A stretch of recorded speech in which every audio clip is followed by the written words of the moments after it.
Ujik Arambai Tengol gi Mimiam Hoy Tobusing Khutlai Mandi Atopa Kano warlike stores Hydra Masimiam Pulai. Oh. 2023 की मे 30 की हौरखिबा मणिपुर की ओइबा अदुकी मति यामना चाउब इरांग मियोय कयामा सिख्रबा मियोय लिसिंग कयामा मयम लैफम लैतेदुना relief camp सिंगदा लैनरिबा अवा अना तना पिक थल्लबा इरांग असि स्टेट असि ओइना लेरमा लैंगा की माइकेई की असुकुइबा मतम असि लोइसिनबा ngamdana लाक्रबा मतुंगदा हंदक स्टेट की ओइबा लैंगा असि लैत्रबा मतुंगदा स्टेट असि प्रेसिडेंट रुल लाक्लबा मतमदा इतेन तेनबा यामना तेनक्रबा मतम असि इखंग खंगौदना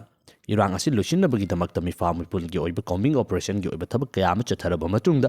स्टेट असिबु हौजिक चलाइरिबा नौने अपॉइंट तौरखिबा गवर्नर अजय कुमार बालागी माइकेइदगी इरांग असि लोइसिनबगीदमक्ता इहान हानबा खोंथांग अमा ओइना नुमित 8 की मनुंगदा लौखिबा खुलाइसिंग अमसुंग अतोप इलीगल ओइना पाइरिबा खुलाइसिंग असु छिनरकनबगीदमक्ता फोंदोखरबा मतुंगदा इरांग असिना मरम ओइदुना थोरखिबा विलेज वॉलंटियर्स अमसुंग मखल मखा कयागी ओबि मियोय कयामगी माइकेइदगी पाइरमबा खुलाइसिंग हौखिबा नुमित खरन असिदा लेप लैतना अदुकी मति यामलबा स्केलदा मनांगनकपा पुलिस स्टेशन चिंगबदा सिन्नबगी ओइबा थौदोक कयामा लैरि मसिगी मखा तारक पोइना ngasiगी नुमित असिदा आरामबाई तेंगोलगी माइकेइदगी अदुकी मति यामलबा खुलाई कयामा पास एमारदा लाक्तुना सिन्नबगी ओइबा थबक सिंथोरकली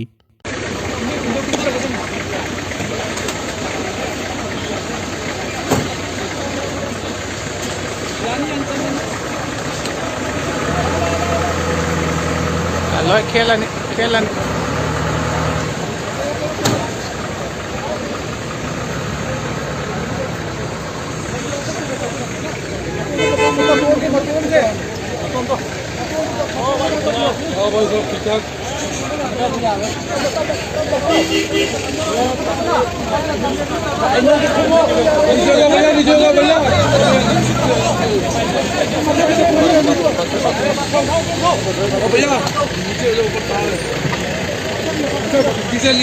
नीचे में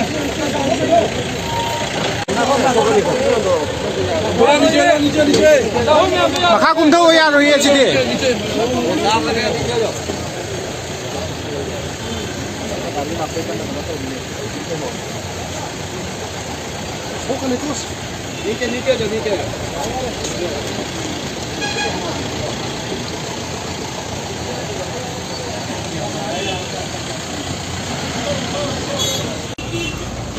मे 2023 दगी इखंग खंगौदना हौरखिबा अदुकी मति यामना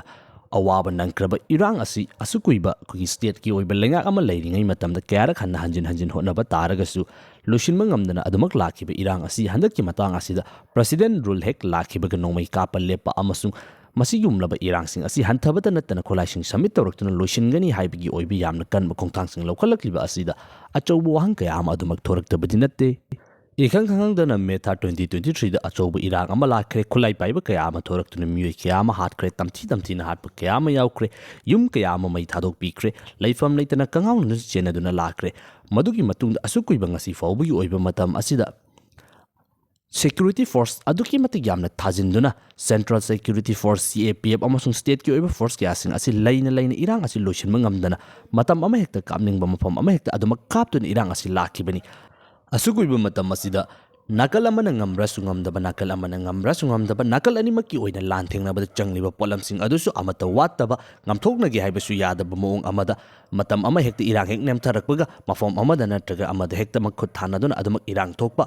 charang naba circle amada hanjin ungduna leiraba matung asida tenkraba matamda president ul thamjilaga irang asi losilakani haiduna yamna kan excel lokhalakpadagi hauji asi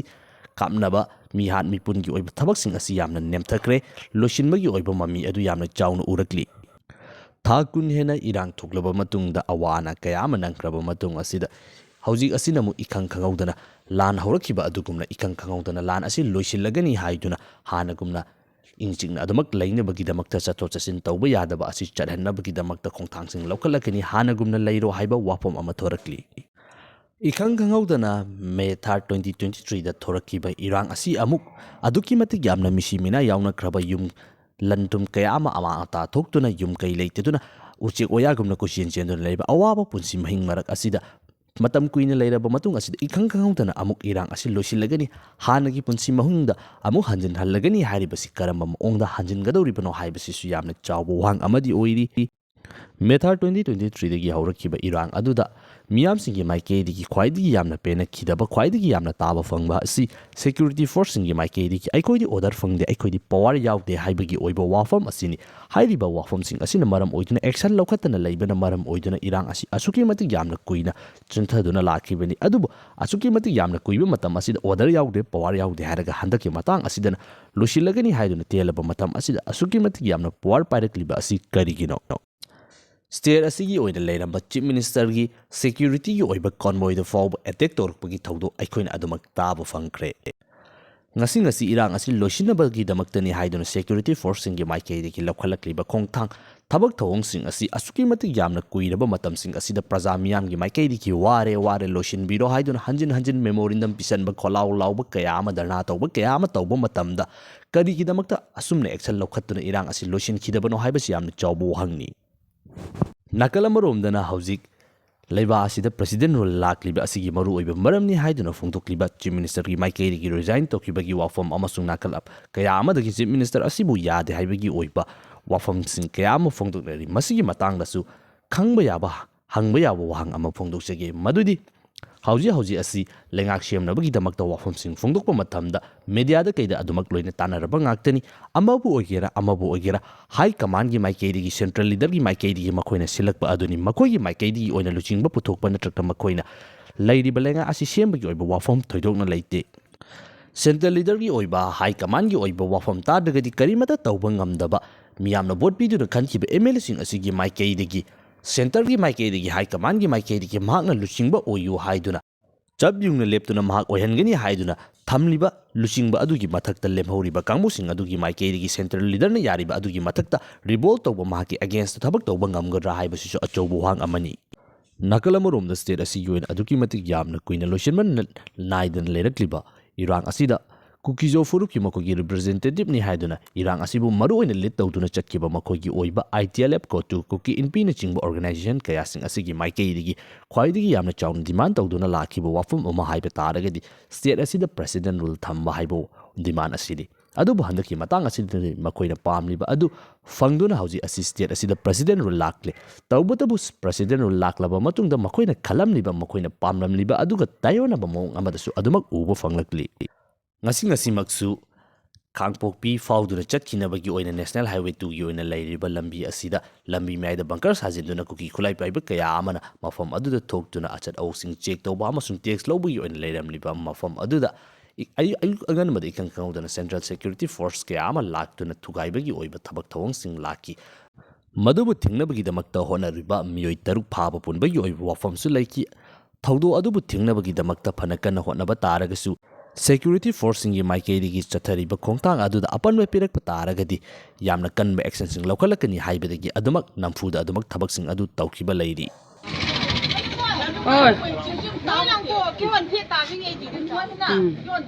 Vervin hitin ei bolvin in piong so vei tal de win tin ho yang tin om tai vervin